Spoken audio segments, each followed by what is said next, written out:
Hi very good morning to all. मैं विशाल भोजने और स्वागत है आपका मराठी फिजिक्स बाय विशाल भोजने इस चैनल पर। तो चलिए दोस्तों, हमने लॉग टेबल की एक नई सीरीज शुरू की थी। उसमें हमने लॉग टेबल की हेल्प से multiplication, division, okay, then sine inverse, cos inverse, sine function, cos function, tan function, बहुत सारी चीज़ें कैलकुलेट करना सीखा था। हमने स्क्वायर रूट और क्यूब रूट किस तरह से शॉर्टकट मेथड से सॉल्व करते हैं, है ना, ये भी हमने सीखा था। अब देखिए, स्क्वायर रूट तो आप, है ना, डायरेक्ट स्क्वायर रूट वाले कॉलम से भी निकाल सकते हो, या तो फिर आप उसकी हेल्प लेकर भी, मेरे शॉर्टकट की हेल्प लेकर भी निकाल सकते हो। लेकिन शॉर्टकट तरीका बहुत आसान है ना। तो चलिए दोस्तों, अभी आज हम देखेंगे कि reciprocal of four figure number किस तरह से निकाला जाता है। अब रेसिप्रोकल निकालने की ज़रूरत क्या होती है, तो चलिए, अगर हमारे पास में इस तरह से अगर हमारा कैलकुलेशन आ गया, फॉर एग्जांपल अगर हमारा कैलकुलेशन आ गया 1.48.96 और हमें इसको सॉल्व करना है। अगर हमें इसको सॉल्व करना है तो हम किस तरह से करेंगे। हम अगर लॉग टेबल से सॉल्व करेंगे जनरल मेथड से, तो हम क्या करेंगे, ऊपर वाला सबसे बड़ा होता है ना, जिसने हमारा साथ निभाया उसको कभी भूलना नहीं। हम इसको लॉग अब आप इसको, अगर आपके पास में ये लॉग टेबल है है ना, या तो किस तरह से आपको जो लॉग टेबल है उसमें रेसिप्रोकल का कॉलम मिल जाता है, तो इसको बहुत ही आसानी से सॉल्व किया जा सकता है ना। जैसे देखिए, हमने देखा कि इसको बहुत ज़्यादा समय लगा रेसिप्रोकल निकालने में। अगर सिर्फ 1 है न्यूमरेटर में और नीचे कोई भी चीज़ रखी है, तो रेसिप्रोकल कॉलम से हम बहुत ही कम समय में इसको निकाल सकते हैं। अब देखते हैं किस तरह से, तो ध्यान दो ज़रा। तो सबसे पहले हम चलते हैं, है ना, हम इसी का रेसिप्रोकल से सॉल्व करेंगे। ध्यान दो ज़रा, ये क्या है, 1/48.96। क्या हम रेसिप्रोकल कॉलम में, reciprocal of four figure column में चले जाओ, यहाँ पर 1 से लेकर 9.9 तक ही है, तो क्या मैं बोलूँ 1 से लेकर 9.9 तक, अगर इसके बीच में कोई संख्या है ना, 1 से लेकर 10 के बीच में, तो हम उसका रेसिप्रोकल आसानी से निकाल सकते हैं।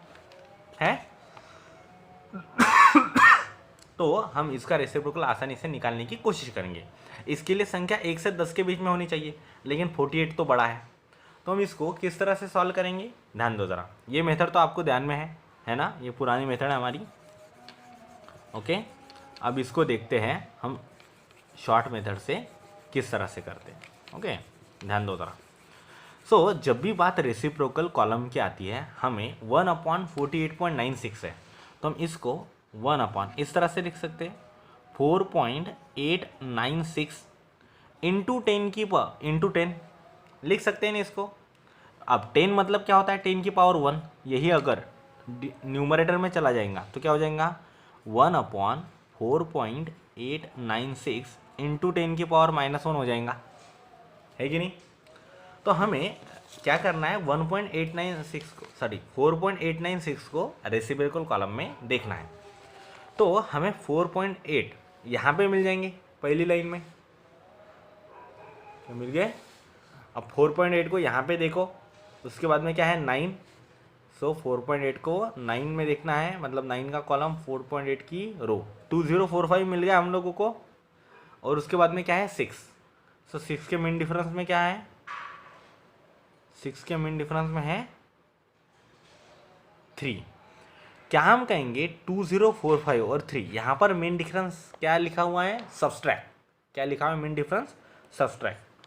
सो 4.8 को हमने 9 में देखा, या 2045, और उसमें से सब्सट्रैक्ट किए 3।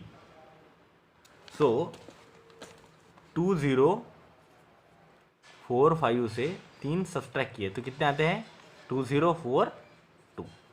अब जो कुछ भी रेसिप्रोकल होता है, हम जब भी रेसिप्रोकल निकालते हैं, ध्यान दो, इसमें मीन डिफरेंस सब्सट्रैक्ट करना होता है। देखो यहाँ पे लिखा हुआ भी है मीन डिफरेंस सब्सट्रैक्ट है। अब ध्यान दो ज़रा, बात यह है कि ये जो 4.8 को हमने 9 में देखा और 6 का मीन डिफरेंस ले लिया, है ना, 6 का मीन डिफरेंस इसमें से सब्सट्रैक्ट कर लिया, तो हमको ये चीज़ मिली। अब 4.8 में जब भी आप देखते हो, जब भी आप रेसिप्रोकल निकालते हो यहाँ पे, सो सिर्फ 1 के रेसिप्रोकल के लिए 1 पॉइंट है, बाकी चीज़ के लिए पॉइंट के इधर कोई भी चीज़ नहीं है। तो हमने क्या कहा, पॉइंट के इधर अगर कोई भी संख्या नहीं रही, 4.8 में भी देखो, ये 0.2083 से शुरू हो रही है रो, तो 0.2045 पर 9 में, तो यहाँ पर पॉइंट के इधर कुछ भी नहीं है। कुछ भी नहीं है मतलब क्या होता है, 0।